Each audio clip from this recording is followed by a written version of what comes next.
I almost gave up. But then this happened.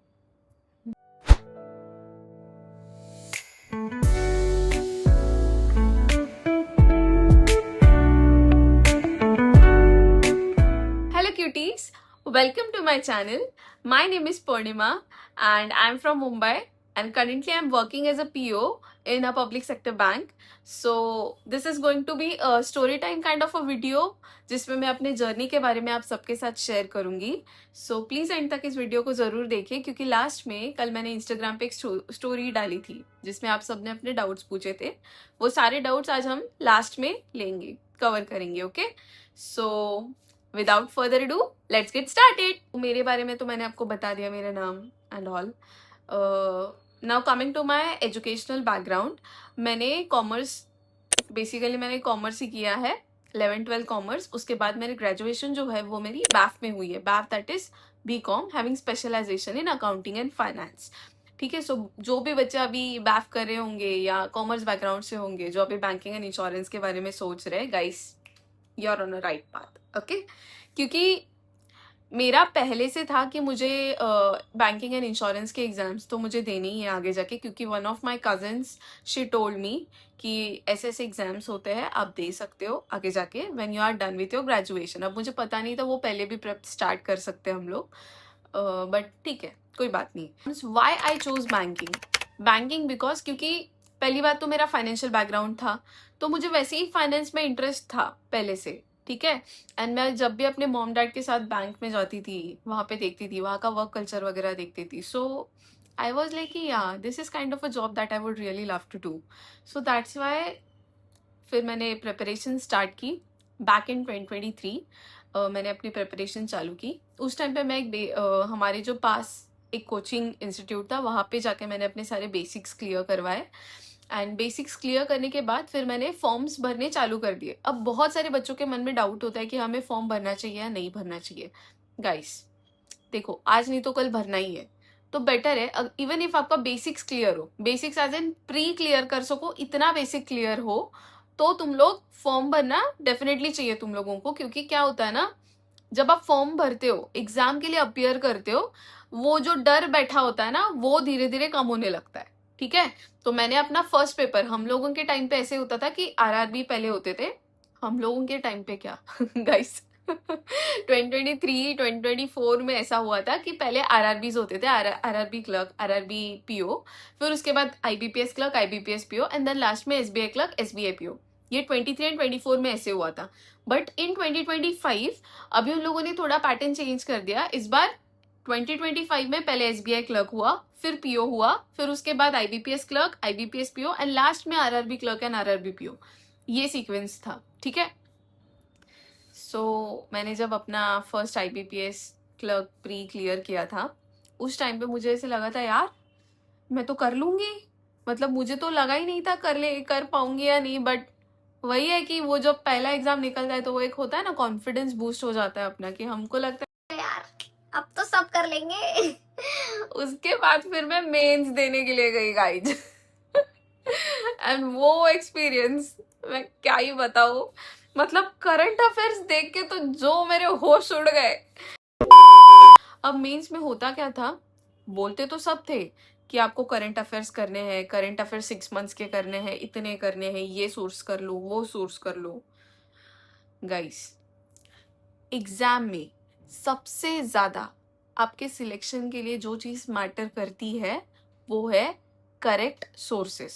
ठीक है, आप जो सोर्स यूज करोगे अपने एग्जाम के लिए वो बहुत मैटर करेंगे. ठीक है, सेटबैक्स, फेलियर्स तो मैंने बता दिए. मेरा क्या हो रहा था ना, एक पॉइंट के बाद ऐसा हुआ कि मेरे प्री सारे निकल रहे हैं, लेकिन मेरा एक भी मेंस नहीं निकल रहा है गाइज. जो भी एस्पिरेंट्स इस फेज में होंगे, you guys can totally relate to me कि होता है ऐसे कि प्री सारे निकल रहे हैं लेकिन मेंस नहीं निकल रहा. कभी 2 मार्क्स से, कभी 5 मार्क्स से, कभी 0.25 से, ऐसे मेंस मेरे क्लियर नहीं हो रहे थे. All because of just one section. Correct guess किया, what is that? Current affairs. कोई मॉक दे रहे, हाँ, एंड हमने वो मॉक आफ्टरनून में स्टार्ट की. अब उसमें हम लोगों का लंच टाइम होता है 2 जो भी आप लोगों का होगा, वो छोड़ के हम डिलेड एक पूरा मॉक फिनिश करके 2 आवर्स का या 2.5 आवर्स का जो भी होगा मेंस का मॉक, वो फिनिश करके हम लेट लंच करते हैं। तो ऐसे ना मुझे आदत पड़ गई थी मील स्किप करने की, मील्स लेट लेने की। उसके वजह से मेरी हेल्थ बहुत ज़्यादा सफ़र किया है, मेरी हेल्थ पे। एंड ट्रस्ट मी गाइस, सबसे बड़ा जो सेटबैक होगा आपके लिए, या सबसे बड़ा जो सेटबैक नहीं बोल सकते, एक the thing that is holding you from your selection, ये बहुत बेसिक चीज़ है जो जो ध्यान में नहीं आती तुरंत, बट होती है। दैट इज हेल्थ को इम्पोर्टेंस देना। प्लीज़ अपनी हेल्थ को इम्पोर्टेंस दो। आप क्या खा रहे हो, एग्जाम के टाइम पे आप क्या डाइट रख रहे हो, ये बहुत मैटर करता है गाइस। सो प्लीज़ हेल्थ को इग्नोर बिल्कुल मत करना। And second most important thing is stress. अपने स्ट्रेस लेवल्स को बैलेंस रखो। देखो, हर कोई एस्पिरेंट है, हर कोई उसी स्ट्रेस से जा रहा है, हर कोई उतना ही स्ट्रेस लेके एग्जाम के लिए जा रहा है। बट मैटर क्या करता है, कोई भी एग्जाम आपके हेल्थ से ऊपर नहीं है, ठीक है? इस चीज को समझ लो।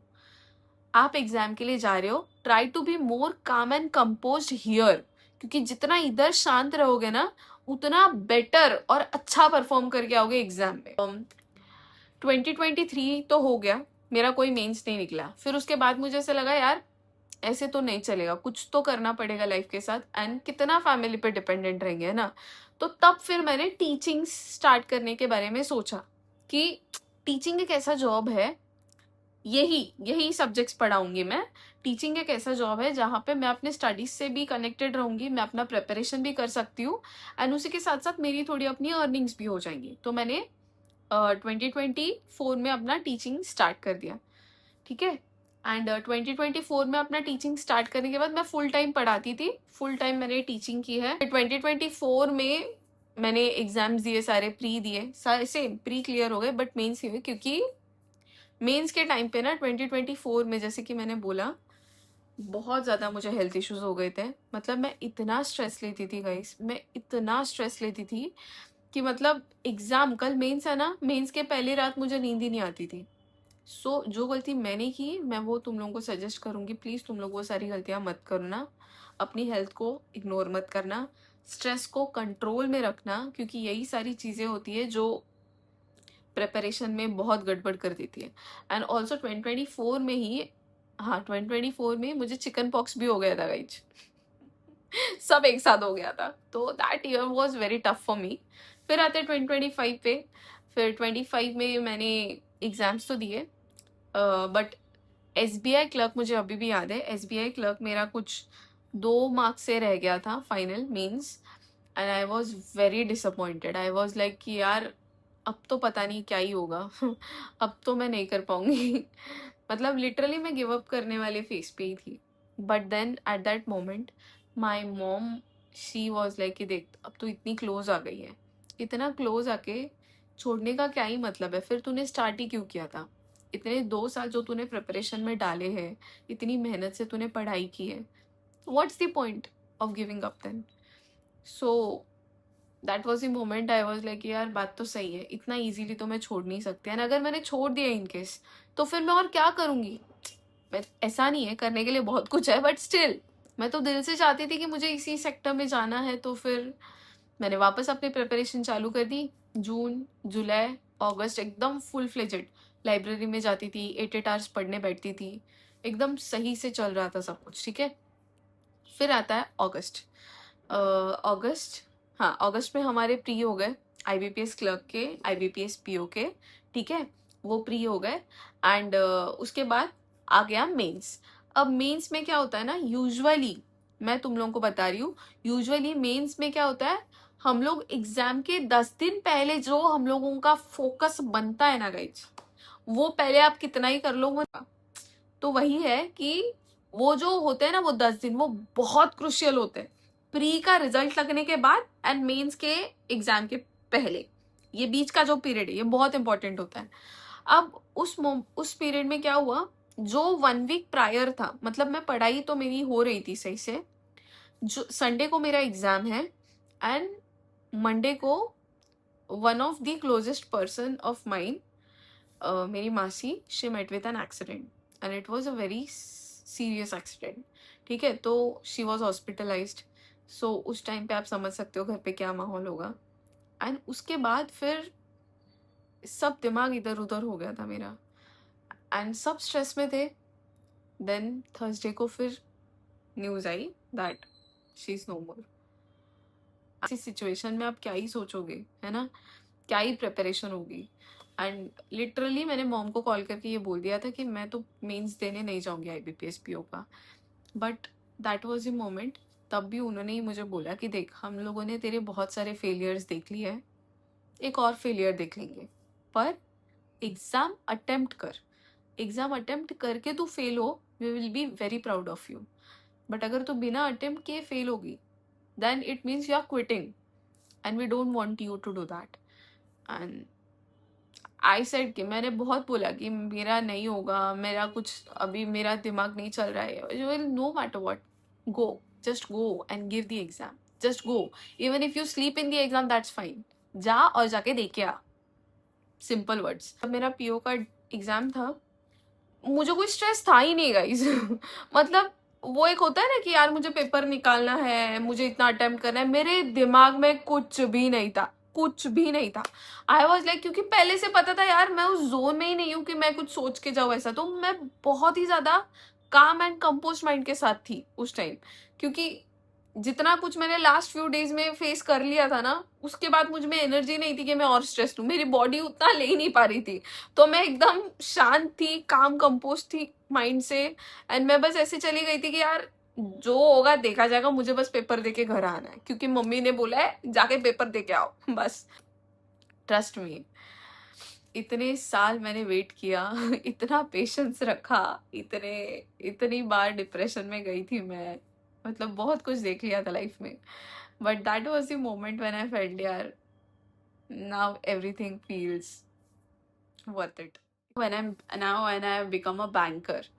ठीक है, देखो मेरी जो ट्रेनिंग है, फिर मतलब कैसे होता है ना प्रोसेस. यूजुअली जब आपका रिजल्ट हो जाता है, उसके बाद आपकी मेडिकल टेस्ट होती है, उसके बाद आपको बहुत सारे बीच में प्रोसेस होते हैं, वो सब करके फिर आपका ट्रेनिंग आ जाता है.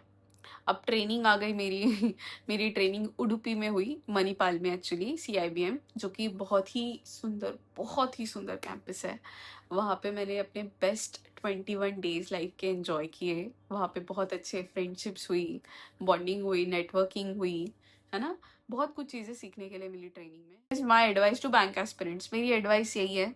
First thing, be consistent, don't give up. Don't give up guys, just be consistent and keep going no matter what. कितना ही डिफिकल्ट लगने दो, कितना ही डिमोटिवेशन फील होने दो, trust me, it is very worth it. जब आप वो रेस लाइन के उस पार जाओगे ना, सब कुछ सही लगने लगेगा. सब struggles, everything everything will make sense. ठीक है. सो फर्स्ट थिंग तो वही है, keep going. Second is choose your sources wisely. आप अपने जो भी प्रिपरेशन के लिए सोर्स यूज कर रहे हो, बहुत सोच समझ के यूज करो. Choose the one that works for you, not the one that your friends और योर कॉलीग्स आर चूजिंग. ठीक है. थर्ड पॉइंट इज की keep your friend circle very small and be very wise while choosing your friends.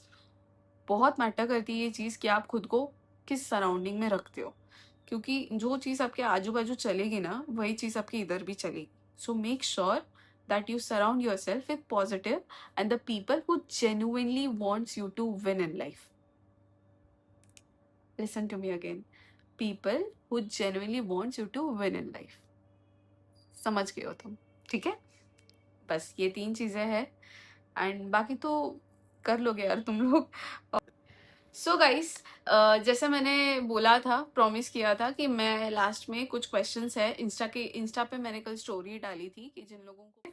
सो सबसे पहला question है, how to prepare for IBPS exam any course. अब see, अगर आप सभी सब्जेक्ट्स को ध्यान में रख के अगर एक पर्टिकुलर सोर्स पे या एक पर्टिकुलर कोर्स में एनरोल करना चाहते हो, that is completely your call. मैंने ऐसे नहीं किया था, मैंने अलग अलग रखे थे हर सब्जेक्ट्स के. जैसे कि फॉर एग्जाम्पल कॉन्ट्स के लिए I had career definer Kaushik Mohanty sir, reasoning के लिए स्मृति मैम, इंग्लिश के लिए तो मैं ऐसे किसी को फॉलो नहीं करती थी, इंग्लिश मेरा बहुत सही था पहले से, तो उसके बस मैं मॉक टेस्ट देती थी. एंड GA के लिए I use to follow Oliveboard Sheetal ma'am. And उसके अलावा एक और सोर्स था, that is affair cloud. Affair cloud मैंने बाद में पढ़ना रीड करना बंद कर दिया था, क्योंकि उसके बाद मैं सिर्फ वीडियो सोर्स पे ही स्टिक किया था मैंने। तो ये कुछ कोर्स नहीं बोल सकते, बट हाँ सब्जेक्ट वाइज मैंने ये फॉलो किया था, ठीक है। उसके बाद next question is the workload कैसे मैनेज करते हो आप, एंड वर्क लाइफ बैलेंस कैसे है और ग्रोथ कैनरा में। अच्छा ठीक है, सो वर्कलोड अभी फिलहाल मुझे जो ब्रांच मिली है, it is a very large branch. उस ब्रांच में बहुत काम है गाइज बहुत काम है, बट जैसे कि मैं अभी मेरा ज्वाइनिंग हुआ है, सो अभी फिलहाल मुझ पे इतना वर्क प्रेशर नहीं है, टू बी वेरी ऑनेस्ट। मेरे फेलो कॉलीग्स जो है उन पे है, मैं सुनती हूँ सबसे, हमारी बात होती है आपस में, तो उनसे मैंने जितनी चीज़ें सीखी है, I feel very grateful, touchwood बहुत अच्छे सीनियर्स मिले मुझे, बहुत अच्छे लोग हैं ब्रांच में। हर छोटी बात पे, मतलब कोई भी छोटा भी डाउट हो तो वो लोग बता देते, एक्सप्लेन कर लेते। सो अभी भी I am trying to figure out कि मुझे क्या क्या चीज़ें करनी है, क्योंकि घर पे जैसे ही इवनिंग को आते हैं हम लोग, उसके बाद फिर मेरे मॉम के साथ मेरा टाइम स्पेंड हो जाता है, फिर नेक्स्ट डे अगेन ऑफिस। तो ऐसा बैलेंस एज सच मैं नहीं बोल सकती अभी, बट हाँ धीरे धीरे सीख जाए। Now I don't think it is the right time to comment on this thing, but yeah everything is going good right now, अच्छा जा रहा है सब कुछ, ठीक है। आगे my strategy for English. My strategy English के लिए, मेरी स्ट्रैटेजी बहुत ही सिंपल थी, बट वो प्री और मेंस के लिए अलग अलग थी। आपको कौन सी स्ट्रैटेजी चाहिए, you will have to mention it. आगे कैब आइडियम्स कितने मंथ्स का करना चाहिए मैम? क्या वो कैब आइडियम्स कितने मंथ्स का कैसे कर सकते हो आप हैं? देखो पहली बात तो सिंपल है, इंग्लिश में वोकैब एंड आइटम्स कितना करना चाहिए इसका कोई मेजरमेंट ही नहीं है, ठीक है। तो जितना आप कर सकते हो प्रैक्टिस में उतना कर लो, मंथ्स वगैरह ऐसा कुछ नहीं होता। मैंने कभी नहीं किया है वोकैब आइटम्स, अपने पूरे प्रिपरेशन में मैंने कभी नहीं किया है, क्योंकि मेरा इंग्लिश अच्छा था। वोकैब आइटम्स में सबके मार्क्स चले जाते हैं, थोड़ा बहुत बेसिक अंडरस्टैंडिंग खुद को भी आ जाता है रीडिंग करके। सबसे इंपॉर्टेंट है इंग्लिश के लिए, दैट इज रीडिंग। अगर आप कंटिन्यूसली रीडिंग कर रहे हो, you are very consistent with that, trust me your English section is sorted, ठीक है। उसके बाद नेक्स्ट क्वेश्चन है हमारे पास, रीजनिंग के लिए, रीजनिंग के लिए फैकल्टी बताओ। अब ये जो है इसके साथ मेरी बात तो हुई थी। देखो रीजनिंग के लिए फैकल्टी में क्या बताऊँ रीजनिंग का तो मैंने बता दिया पहले, स्मृति मैम को मैं फॉलो करती थी, है ना। So this is all about it, यही थी मेरी जर्नी, ठीक है। अब इसके अलावा IBPS PO के अलावा और मैंने कितने सारे एग्जाम्स क्लियर किए वो मैं एक अलग वीडियो में कवर करूंगी गाइज। बहुत इंपॉर्टेंट पॉइंट है ये, कि इस जर्नी में मेरे सबसे बड़े सपोर्ट सिस्टम रहे हैं, सबसे पहले तो मेरे पेरेंट्स, जिन्होंने मुझ पे इतना ज़्यादा ट्रस्ट किया गाइस, इतना ज़्यादा ट्रस्ट किया। लिटरली बहुत बार तो ऐसा होता था कि मैं डिमोटिवेट होके, मेरा ऐसा होता था कि अब तो मैं छोड़ दूंगी, but my mom and dad, मेरे डॅड बोलते थे होईल होईल तुझं बेटा, आता बघ तुझं होईल, तुझं यावेळी नक्की होईल नक्की होईल, ऐसा बोल बोल के जो उन्होंने मुझे मोटिवेट किया है। My mom dad has always been my biggest supporter. उनके अलावा मेरे मेंटोर जो है अमोल सर, जिनसे मैं सबसे स्टार्टिंग में जुड़ी थी फॉर माई प्रिपरेशन, मेरे कोचिंग इंस्टीट्यूट के sir, Achievers Academy, he has been like a very strong backbone for me. पूरे जितना ही फेलियर्स आ जाए, दैट वॉज द पर्सन, अगर मॉम डैड के बाद, जिसने मुझ पे गिव अप नहीं किया। लिटरली कई बार तो मॉम डैड को भी ऐसा थोड़ा बहुत डाउट होने लगता था कि पता नहीं क्या हो रहा है, क्यों नहीं हो रहा है, but he was the one who was extremely positive about my result. अरे होने ही वाला है तेरा, जाने दो, वैसे भी वो एग्जाम सही नहीं थी, जाने, let it be. He was always like that, तेरा तो होने वाला है, आई नो फॉर श्योर तेरा तो होगा। So I would really like to thank you Amol sir from my video, की तुम्ही एवढा ट्रस्ट ठेवला माझ्यावरती, thank you so much. And yeah and बाकी तो मेरे जो गिने चुने, बहुत ही उंगलियों पे गिनने जितने दोस्त हैं मेरे, बहुत ही प्यारे प्यारे से, अब मैं नाम नहीं लूंगी उन सबका, क्योंकि but obvious I don't want नजर guys so thank you so much guys, thank you for supporting me in my journey, I love you all. जो भी मेरे दिल के बहुत करीब है, मेरे प्यारे अनमोल रतन thank you so much for always trusting on me, for pushing me when I was like, no, I can't do this. But then they were like, You have to do it. You don't have any other option. You have to do it. Of course you will do it. So thank you so much, guys. And when I'm coming to the end of this video, a huge shout out to my editor, my Gen Z editor. Thank you so much. She's not only my editor, she's also my cousin, sister. So thank you so much, Samiksha, for making these things so much easier for me. You are doing this thing, that's why it is becoming easy for me to focus on my work. So thank you so much. And thank you every one who is watching this video, जिन्होंने यहाँ तक patience रख के मेरी पूरी video को यहाँ तक देखा है. अगर आप यहाँ तक अभी रुक ही गए हो तो गाइस प्लीज सब्सक्राइब, ठीक है, लाइक शेयर भी कर लेना अपने दोस्तों के साथ. एंड मिलते रहेंगे आगे वीडियोस में. कमेंट करना आपको जो भी चीज़ें और चाहिए आगे के वीडियोस में देखनी है, सो दैट वैसे वैसे हम उस सीक्वेंस में आगे वीडियोस बनाएंगे. See you guys in the next video. तब तक के लिए बाय बाय.